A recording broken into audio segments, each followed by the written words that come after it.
क्योंकि प्रभु यीशु मसीह ने कहा मार्ग, सत्य और जीवन मैं ही हूं।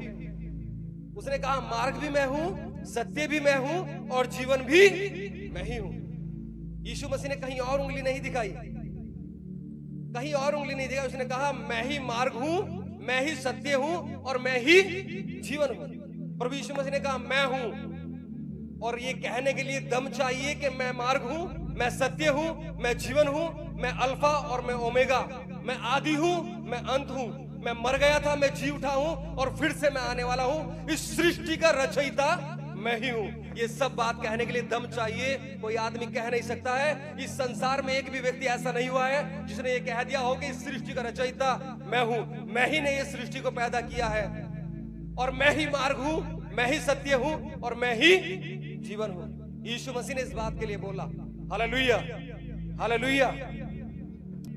यह हिजकेल 37 अध्याय उसका एक वचन से मैं आप लोगों के लिए पढ़ रहा हूं, या पास्टर रविंद्र जी पढ़ देंगे तो ज्यादा अच्छा है। ध्यान से सुनना है। परमेश्वर यहां पर सूखी हड्डियों के विषय में बताता है। वैसे तो वो इजराइल की उपमा दे रहा है, इजराइल के विषय में बता रहा है, लोगों के विषय में बता रहा है, मसीह लोगों के विषय में बता रहा है। वो इजराइल, वो लोग जो बिल्कुल सूखी हड्डियों के समान हैं, जो बिल्कुल तार तार हो चुके हैं, वो जो हड्डी से हड्डी टूट करके अलग हो गई है, ऐसे लोग जो बिल्कुल टूट चुके हैं या खत्म हो चुके हैं, जिन्हें देख करके ये विश्वास होना नामुमकिन है कि हाँ इनके साथ भी कुछ हो सकता है, परमेश्वर इन्हें भी जीवित कर सकता है, इनके अंदर विश्वास फूंक सकता है या इन्हें भी वो चंगा कर सकता है। यहाँ पर हम इस बात को पढ़ेंगे, और जब आप इस बात को सुनते हैं तो बहुत ध्यान से सुनिएगा, क्योंकि लिखा है विश्वास सुनने से होता है। आमीन जी। 37 अध्याय उसका 1 से पढ़िए। यहोवा की शक्ति मुझ पर हुई जी, और वह मुझ में अपना आत्मा समवा कर बाहर ले गया जी, और मुझे तराई के बीच खड़ा कर दिया। जी। वह तराई हड्डियों से भरी हुई थी।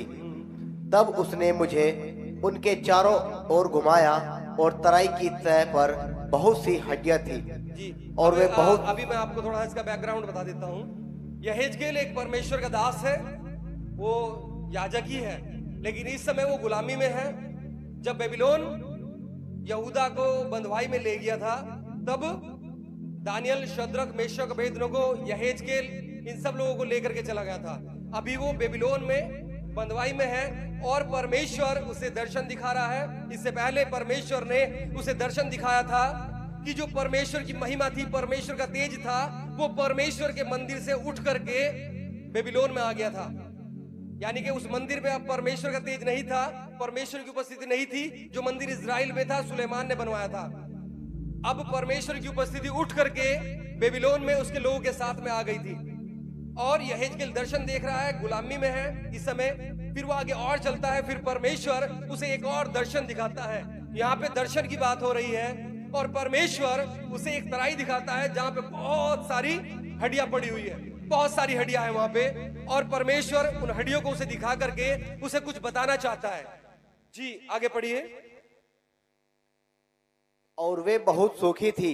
जी, तब उसने मुझसे पूछा, जी। हे मनुष्य के संतान, क्या ये हड्डियां जी सकती है? जी। मैंने कहा, हे परमेश्वर यहोवा, तू ही जानता है। जी। तब उसने मुझसे कहा, इन हड्डियों से भविष्यवाणी करके कह, हे सूखी हड्डियों, यहोवा का वचन सुनो। परमेश्वर यहोवा तुम हड्डियों से यो कहता है, देखो मैं आप तुम में सांस समाऊंगा और तुम जी उठोगी। आमीन। परमेश्वर ने यहेजकेल से कहा कि यहेजकेल तुझे भविष्यवाणी करनी है, यहेजकेल तुझे बोलना है। क्या परमेश्वर खुद उन्हें जिंदा नहीं कर सकता था? क्या परमेश्वर को यहेजकेल की आवश्यकता पड़ रही थी? क्यों परमेश्वर ने यहेजकेल से कहा, यहेजकेल जो तुझे ये पूरी तराई, एक बहुत बड़ा मैदान था, वहां पर चारों ओर हड्डियां पड़ी थी, वो हड्डियां टूटी हुई पड़ी थी, हाथ की, पांव की, सर की, बहुत सारी हड्डियां थी। और परमेश्वर ने यहेजकेल से कहा, यहेजकेल क्या ये हड्डियां जी सकती हैं?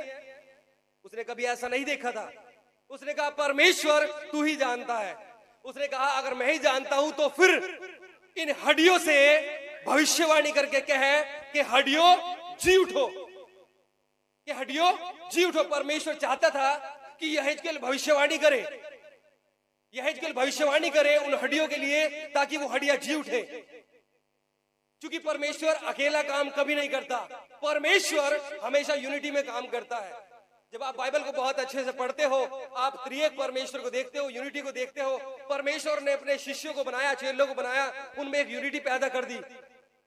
परमेश्वर हमेशा यूनिटी में काम करता, और परमेश्वर ने यहेजकेल को चुना और यहेजकेल को वो दर्शन दिखाया कि यहेजकेल अब तुझे इन हड्डियों के लिए भविष्यवाणी करनी है, क्योंकि यदि तू चुप रहेगा तो ये हड्डियां जी नहीं उठेगी। आज परमेश्वर आपसे और मुझसे ये कहता है, आज आपको अपने लिए भविष्यवाणी करनी है, हर उस बात के लिए भविष्यवाणी करनी है जो आपको ऐसा लगता है कि ये असंभव है।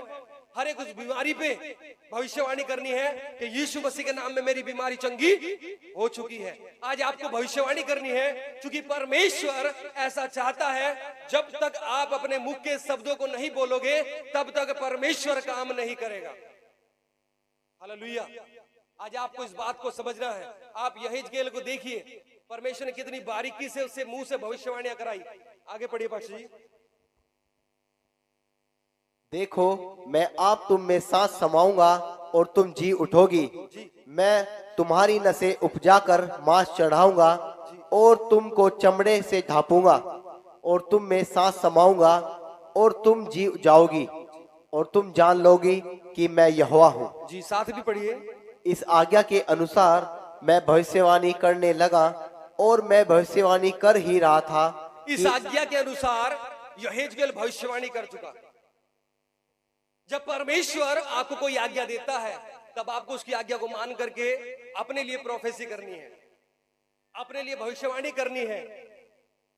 जो आप देख सकते हैं परमेश्वर वो आपको दे सकता है। आपको अपने जीवन के लिए प्रोफेसी भविष्यवाणी करनी है, अपनी बीमारी पे भविष्यवाणी करनी है कि परमेश्वर आप मुझे चंगा कर रहे हैं। जी पढ़िए आगे। मैं भविष्यवाणी कर ही रहा था कि एक आहट आई जी। और भूडोल हुआ, जी, भूडोल हुआ। और वे हड्डियां इकट्ठी होकर हड्डी से हड्डी जुड़ गई। जी। मैं देखता रहा कि उनमें नसें उत्पन्न हुई, मैं देखता रहा कि उनमें नसें उत्पन्न हुई और मांस चढ़ा, और वे ऊपर चमड़े से ढप गई, जी। परंतु उनमें सांस कुछ न थी। जी। तब उसने मुझसे कहा, हे मनुष्य के संतान, सांस से भविष्यवाणी कर, और सांस से भविष्यवाणी करके कह, हे सांस, परमेश्वर यहोवा यो कहता है, चारों दिशाओं में से आकर इन घात किए हुए में समा जा कि ये जी उठे। उसकी इस आज्ञा के अनुसार मैंने भविष्यवाणी की। तब सांस उनमें आ गई, और वे जीकर अपने अपने पांव के बल खड़े हो गए, और एक बहुत बड़ी सेना हो गई। आमीन। एक बहुत बड़ी सेना हो गई। जब यहेजकेल ने भविष्यवाणी की, यहेजकेल को परमेश्वर सिखा रहा था, यहेजकेल को परमेश्वर सिखा रहा था, आज आपको और मुझे सिखा रहा है।